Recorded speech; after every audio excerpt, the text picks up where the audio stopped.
Thank you very much, Mr. Sempungu. Once again, my name is Martha. We are looking at intellectual property law today, and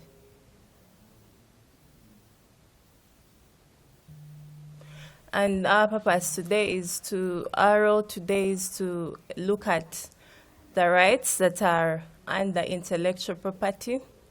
Intellectual property law mainly focuses on the creations of the mind, just as the word of 1995, though it has undergone several amendments. Then there is the Copyright and Neighboring Rights Act, KAB 222, and then the Geographical Indications Act, the Industrial Property Act, the Trademarks Act. There are really many. We cannot mention all of them, but today our focus is on copyright and then trademarks and patents. So I would like to now hand over to my colleague, Council Patton, to carry on. You're welcome to this chat again.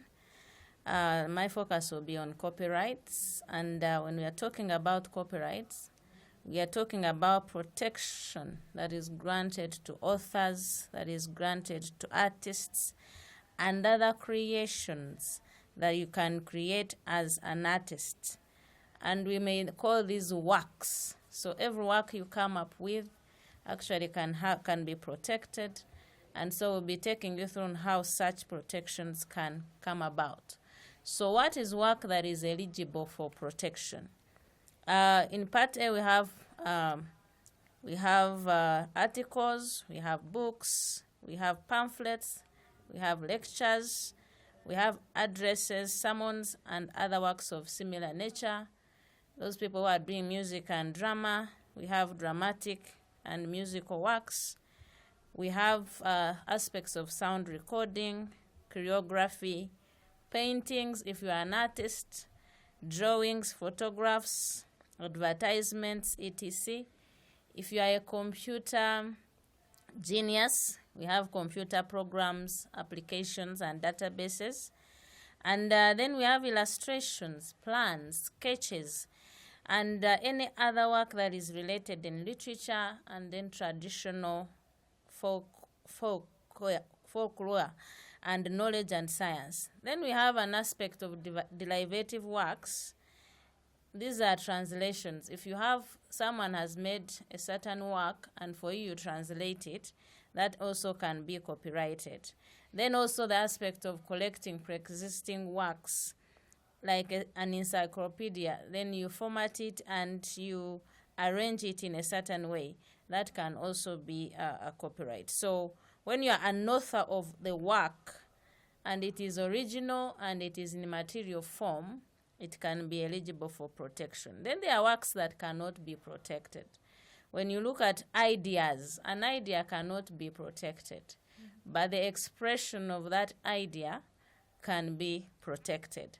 Then works for public benefit, for example, decisions or decrees of courts of law, reports by committees, commissions of inquiry, those cannot be protected because their government is a trustee for the public for such works, so those cannot be protected. Then employed authors and works for government or government agencies, those also cannot be copyrighted. When I'm talking about this is that a person who creates a work in their course of employment, unless there is a contract to the contrary, then that work belongs to the employer.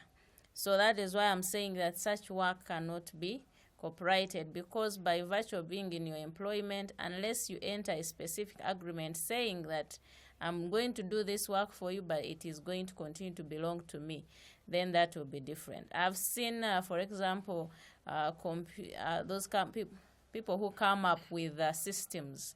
Sometimes they enter into a contract with an institution that they can co-author, they can co-own the copyright that for the thing they have come up with.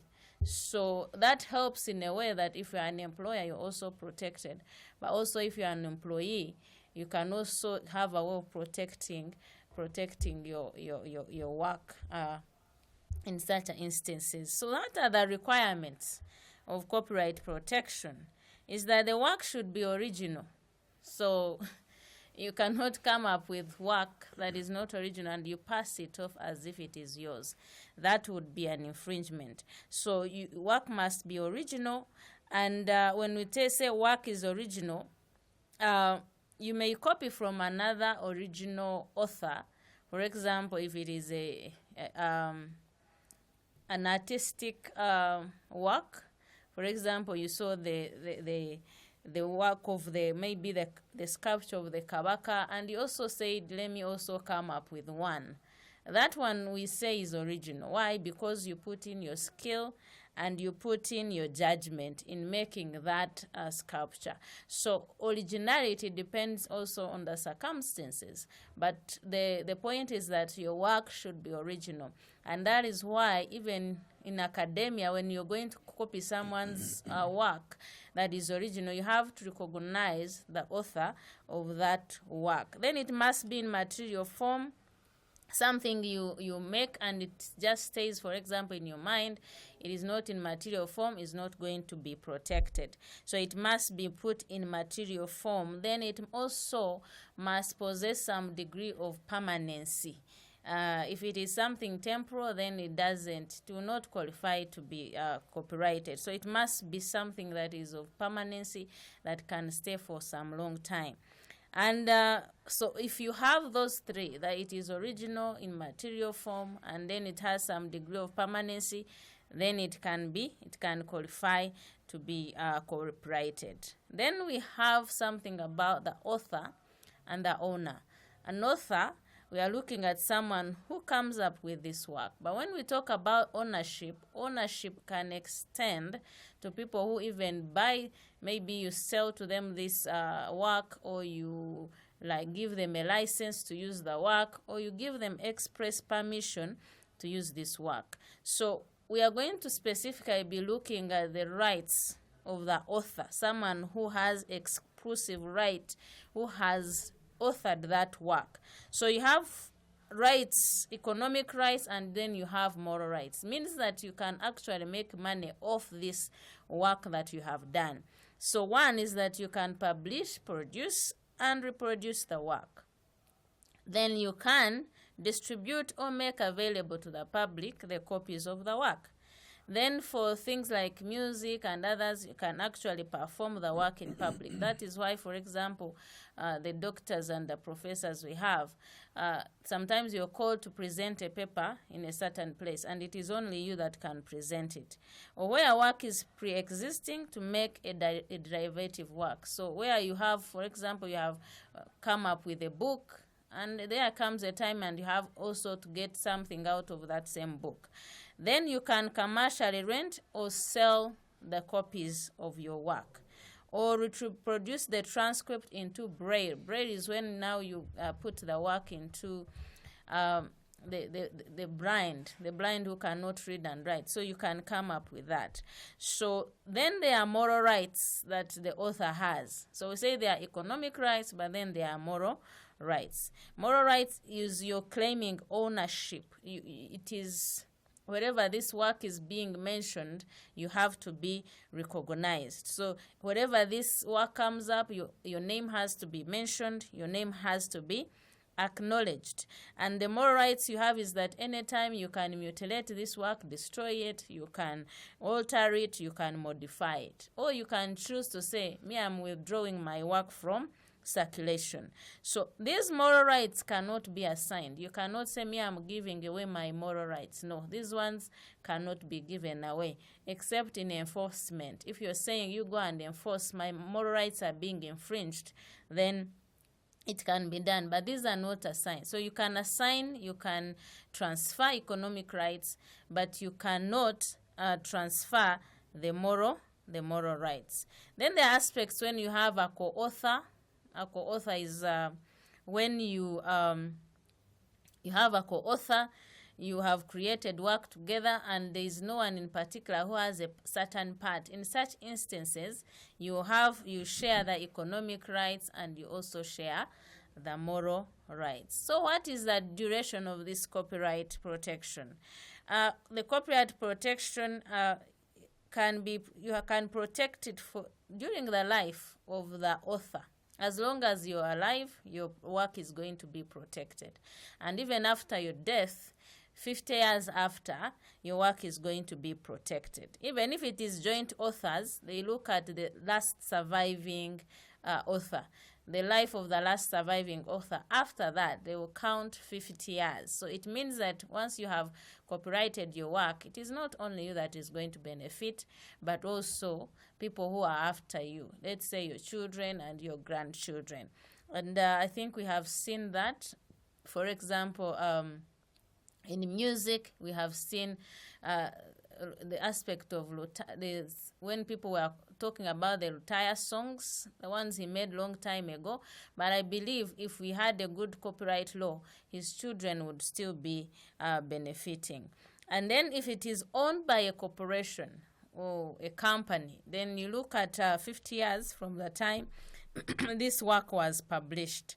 If the work is anonymous, or maybe you have made it under a false name or under an imaginary name. There are people who make works, but they are imaginary.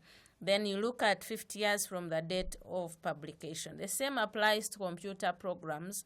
It is 50 years from the time you made it available to the public. Photographic work, 50 years from the date of making the work.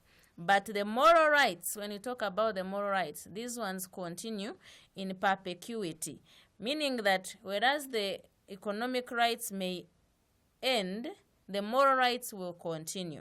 This means that even they can be enforced after death by someone who succeeds you. So if you have this copyright, what are the benefits? The benefits is that you can assign your rights to someone else. So meaning that you can assign, you give away your economic rights to another person to be enjoying. Then you can also license another person to use the copyright. And then also transfer or bequeath to another person the economic rights in whole or in part. You can choose to do that. Or you can transfer to some production unit. You say, me, I'm transferring this to some production unit to be handling it on my behalf. So all those can be done when you have registered your copyright. And if you register it, then you are protected. Then if you have assigned, you have transferred, you have not transferred, you have not assigned, you have not licensed another, but someone is using the work, then that is when the copyright infringement comes in. So copyright infringement is that without a valid transfer, license, assignment, or other authorization, you go ahead and use someone else's work. You print it, you reproduce it, you distribute it, you exhibit it. I believe you have heard many times the musicians up in arms because CDs are being sold in the black market and they are not benefiting anything. So that amounts to an infringement. And actually recently there was a notice from URSB, Uganda Registration Services Bureau, and the police, Uganda Police Force. They have joined together to make sure that they crack down on people who are doing copyright infringement on other people's works. So it means that when they come to your shop, for example, they find that you are reproducing CDs that are not yours, then they can arrest you and you pay heavily. So also, when you exhibit to the public for commercial purposes by way of broadcast or public performance, meaning that you may actually go ahead and sing someone else's song or present someone else's paper, that amounts to an infringement. There is primary infringement, but there is also secondary infringement. Primary is that someone infringes, you're looking at someone infringing the right personally. But then secondary infringement, you're looking at another person aiding and abetting the infringement. So the law does not look at the first offender only, and the person who acts, but also those who help him or help her in infringing the copyright. So that is why there is a primary offender, the one who does primary infringement and the one who does a secondary infringement. So if they copyright your work and they do this infringement, what are your remedies? There are civil remedies that are available in law, and it's also an offense, meaning that this person can be arrested and taken to court and charged with an offense. So the civil remedies is that they can search and seize the infringed material. So they can come and search and seize the infringed material, and it will be both used as evidence in court, but also it will be able to take away the infringed material from wherever you're using it from. And then damages, of course, as an owner of a copyright, you're entitled to damages, and these damages can depend. They depend on the effect that this infringement has had on you. And then injunction, court can also come in and restrain a person from doing a certain act or perform a particular act if they believe that that work is not yours. So court can be moved to come up with an injunction to stop such. And also, an injunction might order a person to perform a certain act. You know, there is when an injunction can also order you to perform a certain thing. As long as you are not the one you have infringed, then courts can come in and stop that. And I say that it is a criminal offense, so meaning that you can be imprisoned. Actually, you pay 100 currency points.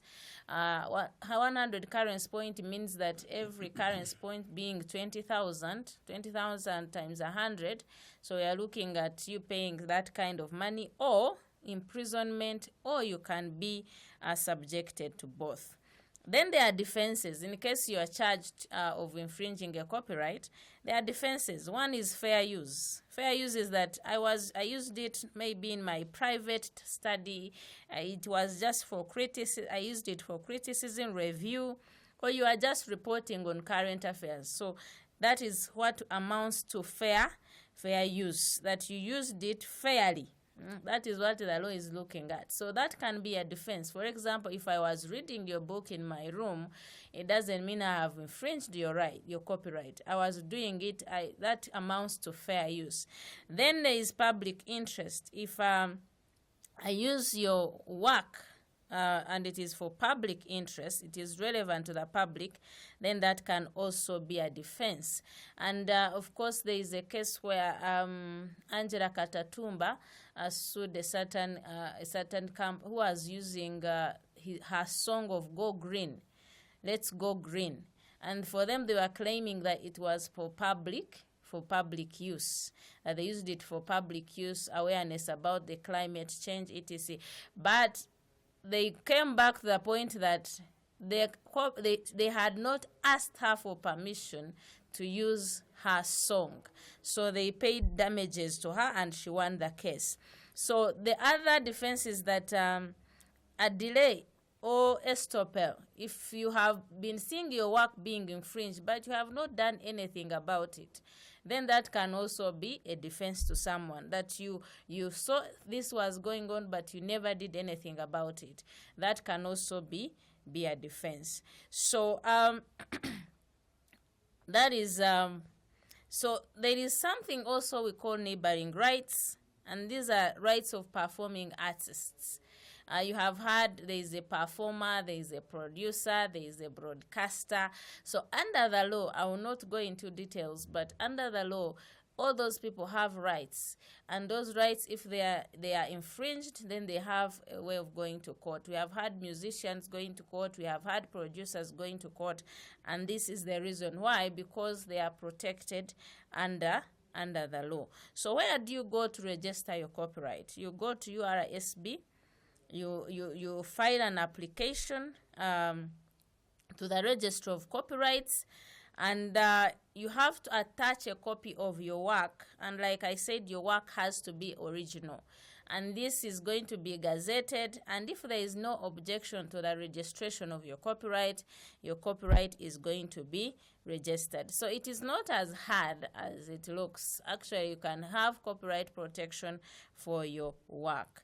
So in conclusion, we are going to say that there has been a growing trend of copyright infringement rights, and even suits have increased. We have Sebagala, who sued MTN Uganda. Recently, we saw Edrisam Souza, who is called Kenzo, also suing Bet. He was suing he was suing Coca-Cola Company. And the aspect was they used his song of Sitia Ross without his permission. So these are growing trends, and people are getting interested in copyrights. And as an institution, and as people who are coming up with works, coming up with books, coming up with articles, and songs and drama, etc., and poems and others, we have to be interested in copyright protection. Of recent, there has been a talk about reviewing the Copyright and Enabling Rights Act. Why? Because they want to domesticate some of the international instruments. They want to make sure they strengthen the enforcement and compliance with copyright protection. And they want to create new offenses. Basically, they want to come up with new stringent measures to make sure that copyrights are protected. And also go deeper to the people who are using these works, for example, on their gadgets and on internet, etc., and make sure they streamline the law to make sure that such people who do their works get value out of the works that they have done. That is it for copyrights. I know it was a bit compressed, but I hope that you have learned something. Thank you. Thank you so much, Councillor Payton, for that spirited opening about the copyright law. And I do believe that several of us are now trying to get enlightened. But I do also believe that we would inform the members that if you have a question, please do not wait for the end of the presentation. Kindly write it in the chat room, because we have other colleagues online from the Faculty of Law who are willing to support. And I also welcome the various participants who have joined the call from different parts of the country. Please do keep your questions written in the chat such that we can attend to them as they arise following the presentation. Now I'm turning to you, to Councillor Arnold, to expound, building on the what has been already advanced by Councillor Patton. Yes, thank you very much, Mr. Sempungu. And thank you very much, Ms. Patton, for that very elaborate discussion on copyright. She has discussed an aspect of intellectual property that deals with writing, music, the performing arts and all that. And for me, the part that I'm going to discuss is going to be patents. Patents generally, for example, if you create a machine, if you create a car engine, if you come up with an invention, how can you protect it? There's a famous man called Bill Gates. I know we've all heard about him. He famously said that intellectual property has the shelf life of a banana, and that basically means that just like a banana, if it's ripe and you don't eat it in like 2-3 days, it will go bad. So same with intellectual property and same with patents. If you don't have them registered as soon as possible, someone else will infringe on those rights, and then all your work and all your intellect will be for nothing. So I'm going to start by defining what a patent is in simple terms. And a patent is basically an exclusive right granted for an invention, which is a product or process. Note that I mentioned it is a product or process. So you can patent a finished product, but you can also patent the process of making that product. So generally, it provides, it is that right that is granted for an invention of a process or product that provides a new way of doing something, or that offers a new technical solution to a problem. And what governs patents in Uganda is called the Industrial Property Act, and it is KAB 224. Ms. Patton said that the law for copyright is the Copyright and Neighboring Rights Act. So every aspect of intellectual property in Uganda has a law that provides for it. It provides for the rights, provides for the remedies, and it provides for instances of infringement. So this Industrial Property Act generally, it provides for the promotion of inventive and innovative activities by facilitating development of technology, development of utility models, and all this is done through granting patents, which are granted by the Registrar of Industrial Property Rights. You realize she talked about another registrar for copyright. So this one is a registrar for industrial property rights. So there's a certain criteria that must be followed. For example, if you want your product or the process through which you made your product to be patented, and there are basically about 4 things that have to be in place, and we usually call it patentability. If your product or your process can be eligible to be patented, not that everything that you just wake up and do can be patented.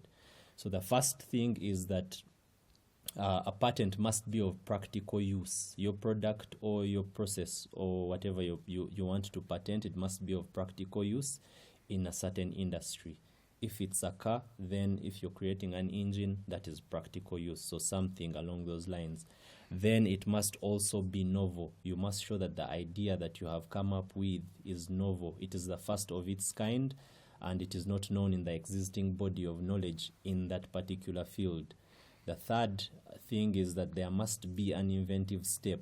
You must show that it is something that you have come up with that has never been done before, but also something that could not be known by a person with average knowledge in that field. And then lastly, the patent must be acceptable. Like in Uganda, you must come up with something that is acceptable by our laws. For example, you cannot come up with a product that is contrary to public order or morality, or that puts the public health and safety at risk. Maybe issues of security. If your patent infringes on any of those, then it will not be granted. Then, of course, there are also issues of humanitarian and environmental conservation that also have to be considered for your product or the process of making your product to be patented. Then I will also talk about, there are some things that are not patentable. I don't know what to call it, maybe as of right. There are some things that for them, you just cannot patent them, and they include things like scientific theories, mathematical formulas and mathematical methods, because maybe Sir Charles Darwin came up with a scientific theory. He cannot say that this is my theory and no one else can use it. That is why through school you find you're learning about all these scientific theories. You've learned about maybe Pythagoras theorem in mathematics and all these things. Those are things that cannot be patented. Then you cannot also patent surgical methods. For example, in your ordinary medical practice, you come up with a surgical method. You cannot say that this is mine, I am patenting it, and no one else can use it, or to use it you must pay. That is not patentable. Then you also cannot patent the human body or parts of it. You cannot say, for example, that for me my arm is different from everyone else's arm and I'm going to patent it. So those are things that you cannot patent. Even plants and animals, you cannot, unless they are microorganisms. And microorganisms simply means maybe they have been genetically modified. If you've come up with a process of genetically modifying something, then you can patent it. But generally, plants and animals, they are also not patented. The goats and the sheep and all those things. Then I will also briefly talk about the importance of patents. She talked about the importance of copyright, but in this instance, there's also patents, and I'm going to talk about their importance. The first thing is that they protect the invention in question from the public domain. in that the holder now holds exclusive rights to that invention, and to be able to use it, they must get permission, authorization, or a license. Then they also provide incentives to individuals who have invented these things, because there's a monetary and material reward. For example, if you've come up with like a juice making machine, you can sell it and make money. So obviously that makes it very important.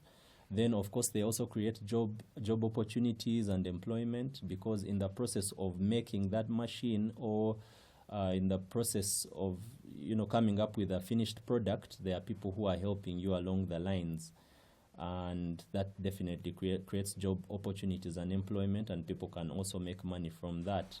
Then I also need to note that patents are property. They are property, they belong to you, and therefore you can use patents to secure bank loans, for example, or use them as investment in financial institutions. And that is why it is very important that you have them registered as yours, because they are yours, they become your property, and you can use them to get loans and all those things. Then of course they also give you the owner the rights to enter into licensing contracts. If someone is interested in your product and they want to use it, then they have to seek authorization from you, and that comes through a license. Then so those are some of the few importances of patents and gaining exclusive rights to your creations. The next thing I'm going to talk about is the types of patents. You've seen clothing lines, the Gucci's, the Yves Saint Laurent's, all those things. They've come up with processes of making products that if you see a product on the market, you will know that it is distinct from this other one. So the various types, there are mainly three, though there are also others, but I'll talk about three. The first is that they are utility models. Usually when people refer to a patent, they are most likely referring to a utility patent. This is because a utility patent is one that covers the creation of a new or improved and useful product, the process, or a machine. So basically, every time you hear about a patent, they are most likely referring to a utility patent. However, there are also design patents. Design patents are basically, they apply to ornamental designs and appearances of products. So for example, the clothing that I was talking about, maybe the iPhones. So just to contrast the utility and then the design patents, for example, in the area of phones, if you look at an iPhone, you realize that it has a different design from maybe a Techno phone or a Samsung, and they can be told apart given their different designs. So that can be you can go and register that design patent and show how it's distinct from the rest, how it is new, how it is inventive, how it is of practical use. Then in that area still, when you're talking about a utility patent, you look at maybe the software. The iPhone has iOS operating system software, then there's Android on this other side. So that is maybe one of the major distinctions that I can bring in that line. Then the third type is plant patents. Plant patents are, like I said, generally you cannot patent plants because they are already there, they are natural. However, plant patents can be granted for new and distinct varieties of plants that have been invented. Note that I mentioned invented, not the ones that are naturally there. These have been invented or discovered or asexually reproduced. When I mean asexually reproduced, I mean basically through like cuttings, grafting, or cloning. Basically, you've scientifically modified a plant to come up with something new. Now, if you do something like that, then it can be patented. Then the duration, what is the duration of patents? After you've registered your patent, it can only run for 20 years, but it's renewable. It's after those 20 years, you can go and renew again, and it runs for another 20 years. And all these are found in the Industrial Properties Act that I spoke about around section 45 going on. Then also key to note is that when you have a patent, you must pay annual fees. You pay annual fees for you to maintain it. If you don't pay in time, there is a grace period. If you still don't pay in that grace period, then there's a possibility that the registrar could strike your patent off unless you have reasonable cause for it not to be struck off. Then what is the registration procedure for patents? Ms. Patton already mentioned that you go through the Uganda Services Registration Bureau, which is URSB, and these days it has made things a little bit easier because all these processes can be done online unless you need some technical help, after which you can seek the services of a lawyer or a technician or someone that knows these things. But the first thing is that if you want to register a patent, you must submit a field patent application form. Now, this patent application form will generally have things like drawings. It will have plans that describe the invention.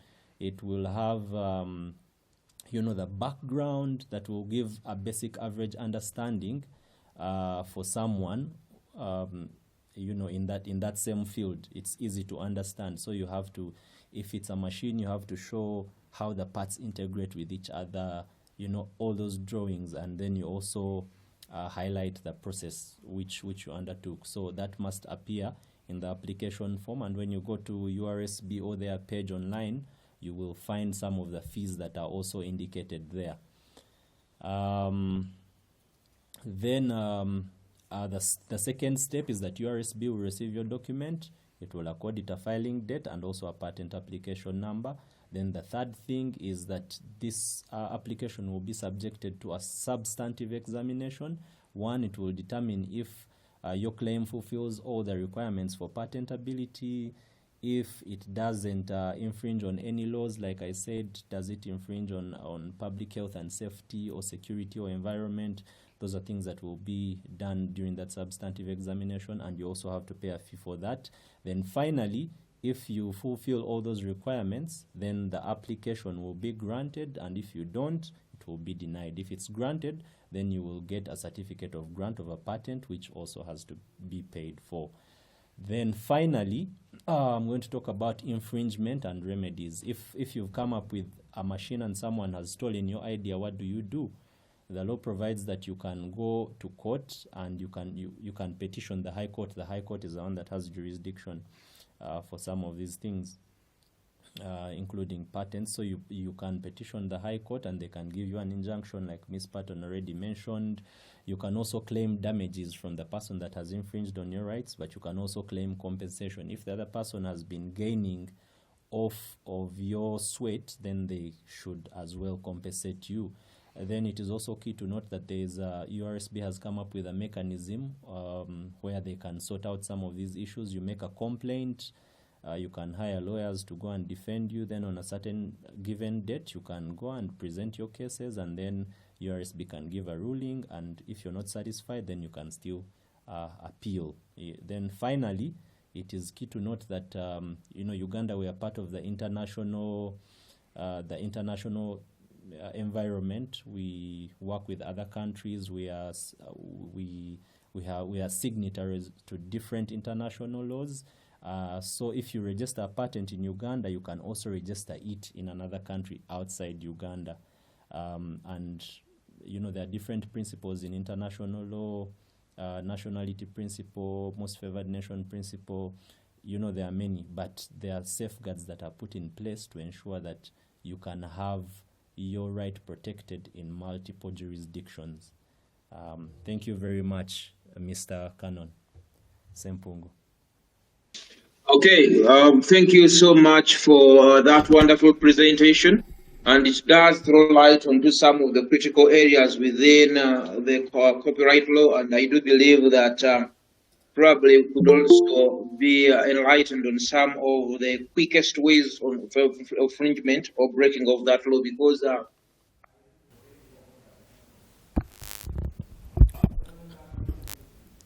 Yes, thank you very much, Canon. The question makes absolute sense, and there's a maxim of equity that says equity aids the vigilant. So if your rights have been infringed and you don't come out to call out the person that is infringing on their rights, that means that you're forfeiting them. And like I said, intellectual property has the shelf life of a banana. So if you do not take it upon yourself to go after the person that is infringing on your rights, then you will end up losing that right and you will lose money as well. That means that your sweat will go to waste. So in short, you have to be very vigilant. If maybe you get information that someone is infringing on your right, then you have to take it upon yourself to find out in what way they are infringing it, and you can take corrective action to remedy yourself. Thank you very much. I hope that answers the question.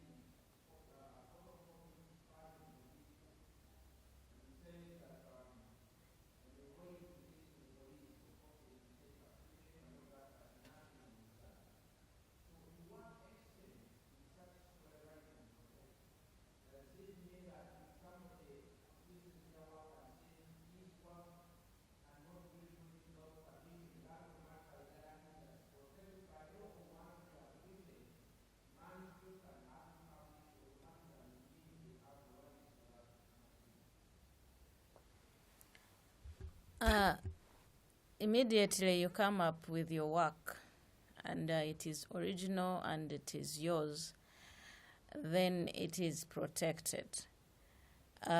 When you write a paper and your name appears on that paper, then that work is yours and you have moral rights to it, and you can also have economic rights to it. But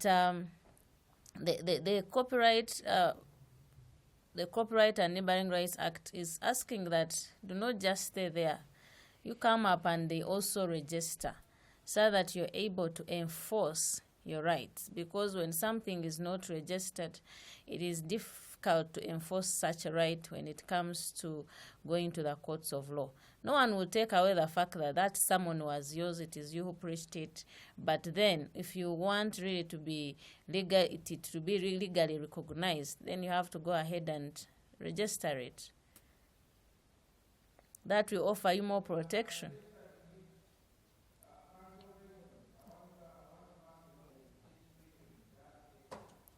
As the register, you go to the Uganda Registration Services Bureau, URSB. And these days it is very easy. It can also be done online. So you can go ahead and do an online registration. You pay the requisite fees. And like you say, they can gazette and find out if there is anyone who opposes your work. If there is no one, then they can go ahead and register your work.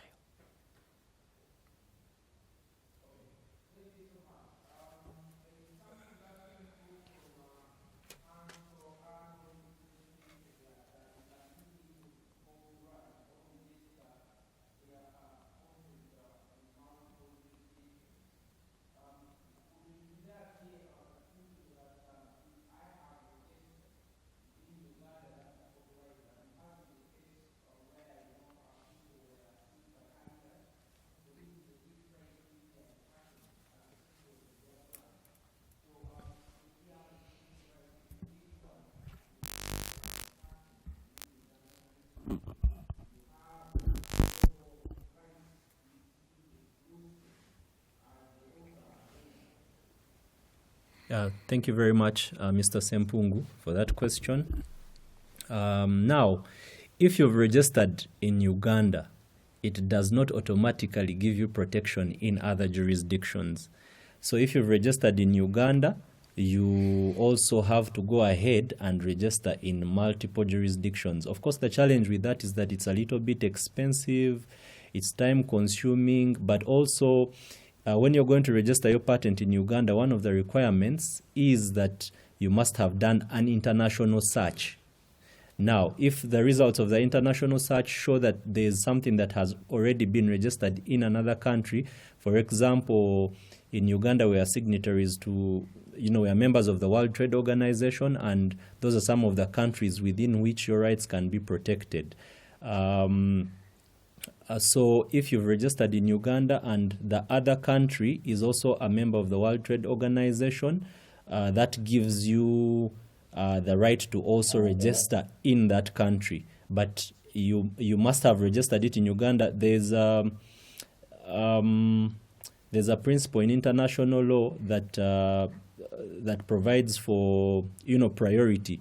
If you've already registered your rights in Uganda, then you are given a minimum of 6 months to be able to register in other countries. But note that those countries must be members of the World Trade Organization. So just because you've registered in Uganda doesn't mean that you automatically get rights to be protected in another country.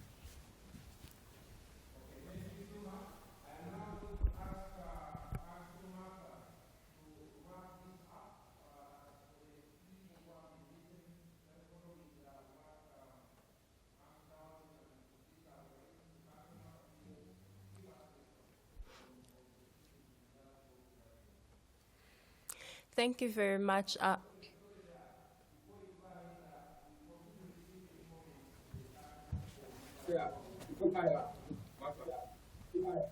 Thank you very much, moderator. One of the things we're supposed to look at today is trademarks. My colleagues have looked at copyright and patents, so there are trademarks which are also very important. And this one mainly deals with signs or marks that can be represented graphically, and these marks or signs, or a combination of them, must be used for the purpose of distinguishing your goods or your services from those of another person. These signs or marks, they vary. They can include symbols, a slogan, a logo, can include a smell, it can include a color, it can include a brand label. It can even include your name, your signature, if you're using them for a particular purpose. And all those things are very important. Trademarks, the main purpose of a trademark is to distinguish your goods from another person's. And also, trademarks tell us who has produced a particular item or who is providing a particular service. So that is why they are very important. Because our time is fast spent, I'm going to rush through this. Trademarks, who can apply for a trademark? It can be a natural person. In law, we have two types of persons. You're either natural or artificial. Natural persons include you and I. An artificial person includes a company, a business entity. So it's any of the two persons can apply to register a trademark. The duration of the registration is 7 years, and the renewal can still be done within 10 years, and the space between the 7 years and the 10 years is a grace period. So we are supposed to make sure we register the trademark, and once you've started the process of registering your trademark, if you don't complete the process within 12 months, the registrar will write to you, the registrar of trademarks will write to you and inform you that you started this process and want to find out if you're still interested. If you do not respond to the registrar and show an interest, then the registrar will consider that application as one that you're no longer interested in and close the process. That is for when you started the process of registration. So as soon as you start the process, you're supposed to complete it and continue with it. Salient features of a trademark. They are mainly two things. First of all, the sign should be distinct from goods or services of another person. It should not be similar to that of another. And secondly, it should be capable of graphical representation.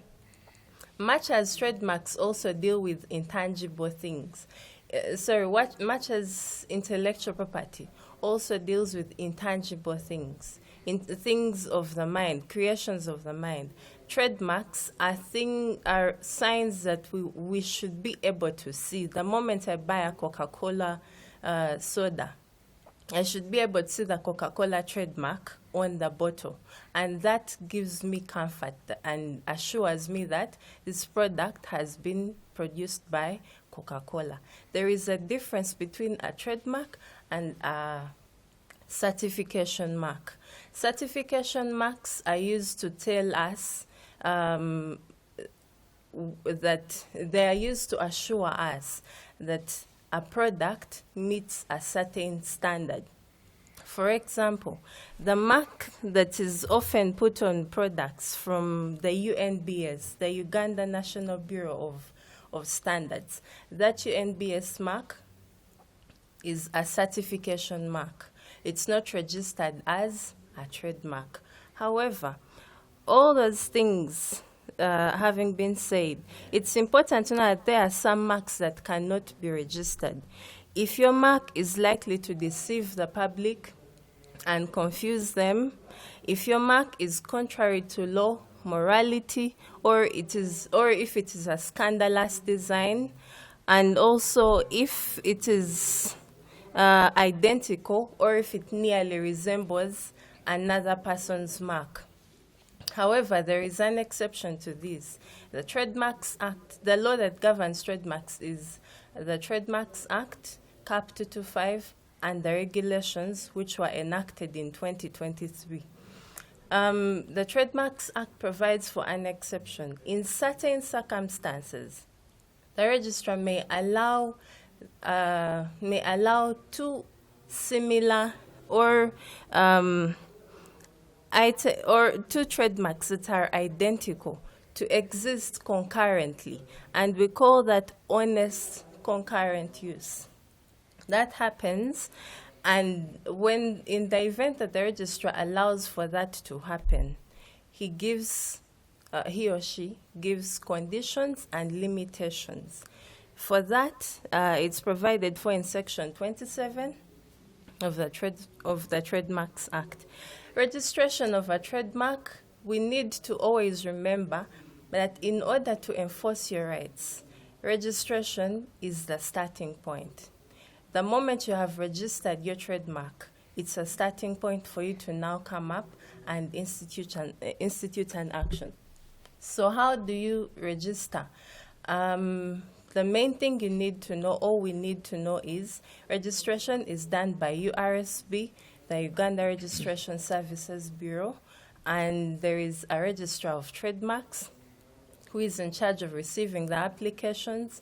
The form is provided for in the trademarks regulations. It is Form TM5, and also as soon as you apply to register your trademark, it is gazetted, and any person that has an objection should reply or file their opposition to the registrar of trademarks within a period of 60 days. If after 60 days there is no opposition that has come up, or that has been filed, then the registrar shall go ahead and grant you a certificate of registration of your trademark. What's the effect of registration? It's a very good thing. Like I have already said, in order to enforce your rights, it's better we start with registration of the trademark. An owner of a registered trademark has exclusive rights to the use of that trademark. Secondly, the owner of the trademark may also permit other people to use the trademark. You may give them licenses to do the same. Also, the owner of a trademark has a right to institute proceedings for infringement of their trademark. And the test for infringement, the moment a case has been filed in court for infringement of a trademark, the court considers an ordinary person. In the case of A plus versus A class, they are both funeral services. They provide funeral services, and A class wanted to, A plus sued A class, alleging that that's an infringement on their trademark and that it was likely to confuse the public because they might end up confusing A class for A plus. Judge Musa Sekana held that infringement, when determining what amounts to infringement, it is not just about looking at what any other person would do. It should be an ordinary person who has an average intellect, not one who can easily get confused by something. So the test is, it should be a consumer who is an average person endowed with average intelligence to act and has the ability to act with ordinary caution and avoid being deceived. So it's not just any case that will fly with the courts of law. Infringement and remedies. How do you, in the event that your copyright is infringed, what can you do? You can institute civil proceedings against the person, and it's also, you can also, it also amounts to an offense. So instituting a civil institution, a civil suit, does not bar you from also prosecuting the person via the criminal law path. So when you institute civil proceedings, you may apply for damages, apply for an injunction. Damages mean compensation for any losses you have incurred. So you apply for damages, apply for an injunction. You can also order for an account of the profits made by the other person. You can also request the court to give an order allowing you to seize the infringing material that is in the possession of the other person. So all those are the remedies that you may get. As you have noticed, we have rushed through these different types of copyrights. Some of the things have not really been explained in detail. Some of the things have been skipped. Intellectual property is very wide. So as we conclude our discussion, we encourage each one of us to take caution and make sure we register our intellectual property in order for us to be protected by the law. And as we part, Kabale University has an intellectual property policy. It's available online, so staff members, fellow staff members, and students of Kabale University, please take time and read the policy and acquaint yourselves with the policy, the provisions in the policy. Otherwise, thank you so much for listening. God willing, we shall maybe talk about the other intellectual property rights some other time. Thank you. Fail to get protection because we are not aware. But now we have brought this information right to you, that you have knowledge that actually you can come up with a copy, you can come up with something and it is protected as long as it is a creation, as long as it is a trademark, a sign, a mark, as long as it is a patent, you're protected. You're able to enforce your rights in courts of law in case someone is trying to go to do away with your thing or with your creation. So let's not take this for granted. We have had people, for example, in health, they medically insure their legs if they are footballers. So why not protect your creation, your mind, something that has come out of your intellect, something that has come out of your mind? Why not? Why not protect it? The law is there. The fees are not that much. It is payable. So kindly go ahead and register your copyrights, and then you'll be able to transfer. You'll be able to license others to do it, and people who want to use it will come to you, and trust me, you have monetary benefits as far as that copyright is concerned. Thank you.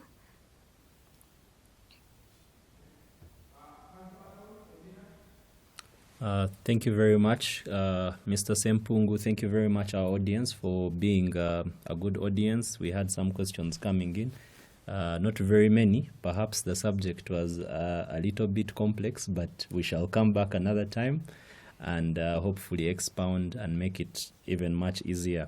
I just want to emphasize that IP is very crucial in shaping innovation, but also protecting our hard work. In a university setting, if you're writing and publishing, you need to make sure that your rights are protected.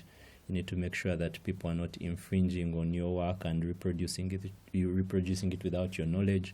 So it is very important to register. For some people who are inventing things, we've had for example, the Faculty of Agriculture inventing certain machines to ease on farm work, and all these things, the Faculty of Engineering. So if you do not have your ideas patented and protected, you'll end up losing them, and it will be like a waste of sweat, and it will probably end in tears. But to avoid all those things, protection is very important, in all other aspects, not just life, but also even in IP. Lastly, the Faculty of Law is here to serve. You can come by the faculty in case you have any questions, in case you need anything that needs to be expounded, but we also have a legal office at the university for anyone that requires, to kickstart the process of registering anything. They will be able to help you. Otherwise, thank you, good luck, and have a good day. Thank you very much. I really want to thank our audience, and I also want to thank our Dean in the Faculty of Law for giving us this opportunity to come here and share this knowledge with all of you. And we thank the audience, because without you, we wouldn't be here. We have shared a lot about intellectual property, mainly focusing on 3 types: copyrights, patents, and trademarks. But like I mentioned at the start, there are many more. Please pay attention to registration of your intellectual property, because the moment you register, that's a starting point for you. And God willing, we shall maybe come back, or you might have another session that will expound more on the other intellectual property rights. Thank you for bearing with us. Thank you for understanding, and especially the fact that we had to rush through most of the things. But we are really grateful. Thank you for listening. And moderator, thank you for moderating us really well.